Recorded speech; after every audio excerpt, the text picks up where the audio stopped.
Hi, Dr. Cook. I'm assuming that you're going to be the only one watching this. So, as I begin, I want to ground us in a simple idea. Complex trauma isn't just about what happened to someone, it's about how those experiences reshaped the person's ability to regulate emotions, sensations, and relationships. Today, I'm presenting a philosophy on why regulation must be the foundation of trauma treatment, because without it, healing doesn't have a stable place to stand.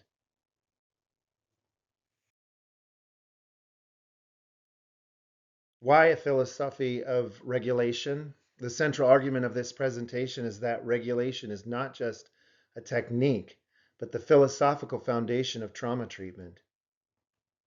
Complex trauma disrupts a person's physiological, emotional, cognitive, and relational regulatory systems.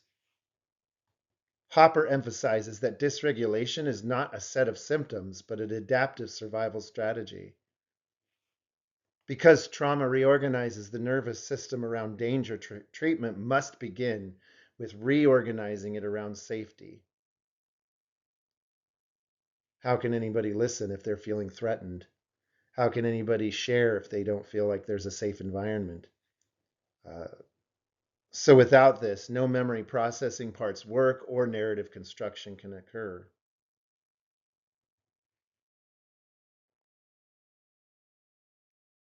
Defining regulation versus dysregulation.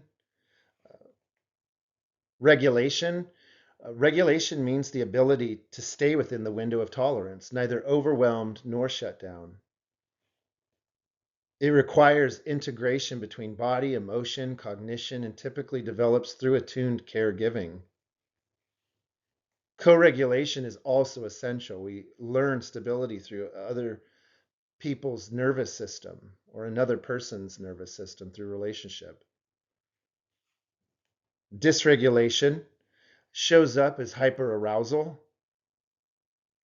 the fight, flight, anger, panic, vigilance, hypoarousal, numbing, disassociation. These are not dysfunctional reactions. They're adaptive strategies developed in an unsafe environment. The body is doing exactly what it needs to do to survive.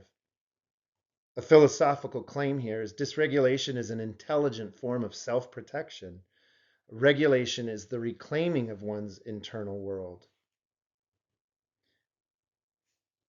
Here's a picture that I wanted to put in here because it really shows a good diagram of how trauma can affect our window of tolerance.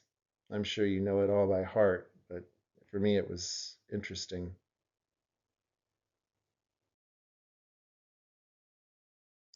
Philosophical foundation of dysregulation. So, from a philosophical standpoint, trauma is fundamentally a disruption of the organism's innate drive for equilibrium. Humans regulate through connection. When connection is absent, that is neglect, internal capacities cannot fully develop. When the connection is dangerous, that is, there's abuse, regulation becomes organized around defense instead of safety. Effective physiological relational impact. This results in effective physiological, cognitive, and relational impacts.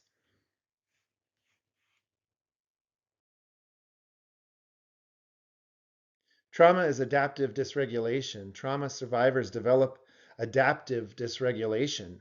The nervous system uses biological strategies to stay alive in overwhelming situations.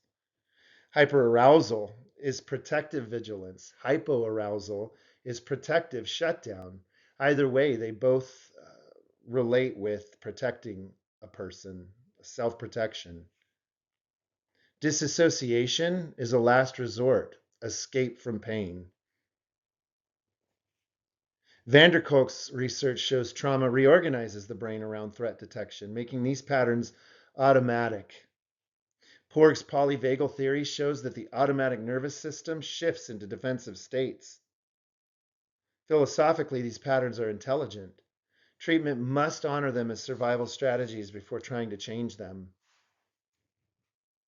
I thought that was interesting too. Again, we have to really look into what's triggering people and where they feel in their environment. Feelings are very important. Here's a really good picture of stress response system, I thought, just showing the somatic response of stress.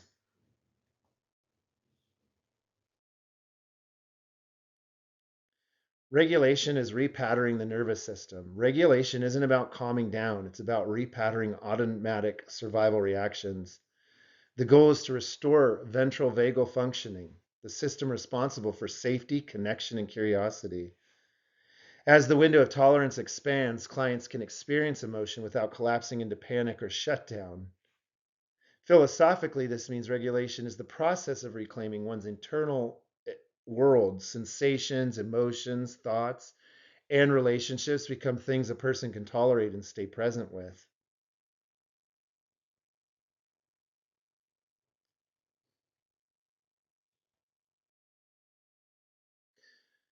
Hopper is clear in the first principle, safety and stabilization first. Beginning narrative work before establishing stability is unethical. Safety is not optional. It's the foundation for all later components of treatment. Clients must be able to stay grounded and oriented in the present moment before revisiting traumatic material. The philosophical claim here is that safety is the moral core of trauma work. A person cannot integrate trauma if they cannot remain present with themselves. And that is so true. I think that's why a lot of people drink or do drugs because they can't remain present with themselves. They have to alter themselves in some way. Principle 2, embodiment and somatic focus. Trauma is felt in the body before the mind interprets it. This means cognitive strategies are limited when the nervous system is dysregulated. Somatic work, such as grounding exercises, breathe work, and interoceptive awareness, helps reestablish the body as a safe place. Porg's polyvagal theory supports this. The body must sense safety before higher reasoning becomes available. Philosophically, embodiment is the return to the self after years of living outside one's own body.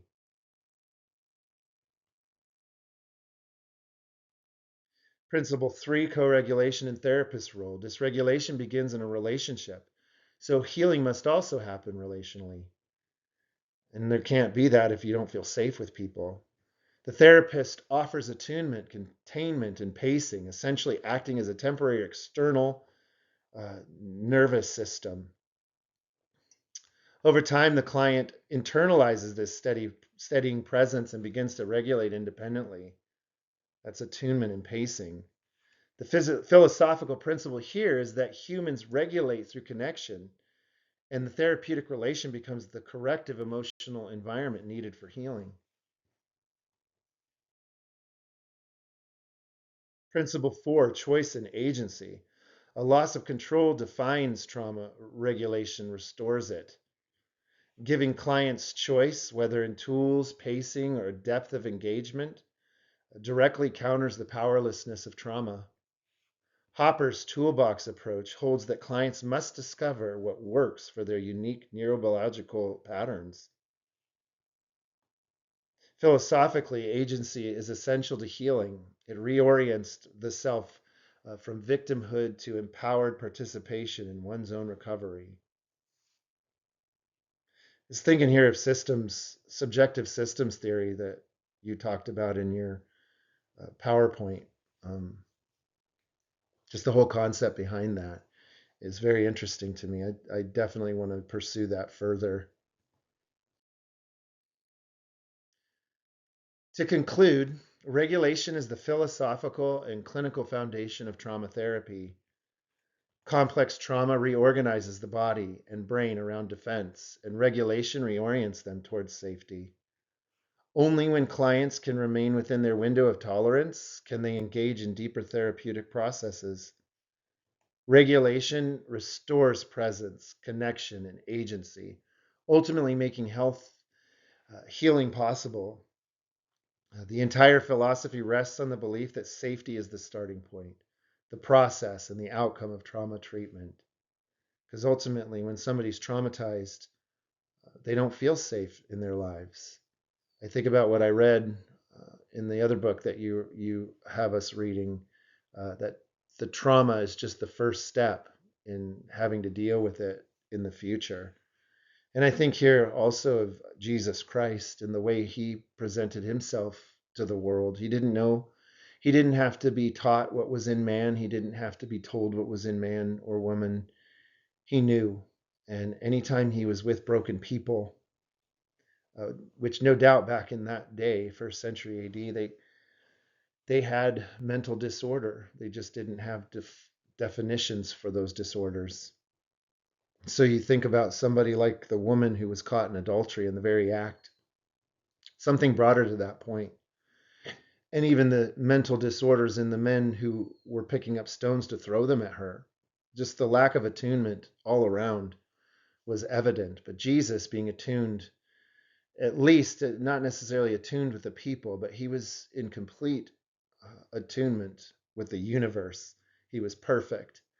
And it's interesting how he allowed people suffering into his life. And he attuned with those people as they came to him humbly. And even in that moment when that woman was going to be stoned, and those men were unattuned to her to the point where they hated her and wanted to throw a stone at her, Jesus first addresses their dysfunction, their judgment, their stigmas and mental disorder, and they walk away. And then she's left, and he looks at her, and yes, he addresses the sin problem, but I think in a more overwhelmingly merciful and gracious way, he really addressed the spiritual and mental problems that was in this woman by looking at her and saying, "Who condemned you?" Really validating her with himself, this perfect person who was a teacher and an authority, really. Otherwise, they wouldn't have brought her to him. And he looks down at her and says, "I don't condemn you. Go and sin no more." And so that to me, just for me, that just says God really wants us to be regulated. He doesn't want us to be dysfunctional. He doesn't want us to be dysregulated. He wants us to have regulation in our life. He wants us to have that calmness, that peace, that safety. And so that's something I appreciate about him. So I appreciate this class. I appreciate this assignment.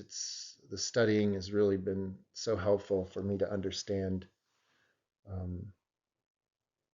further, and I just can't wait to get to work to increase my education so that I actually can experience applying this information. Thanks again.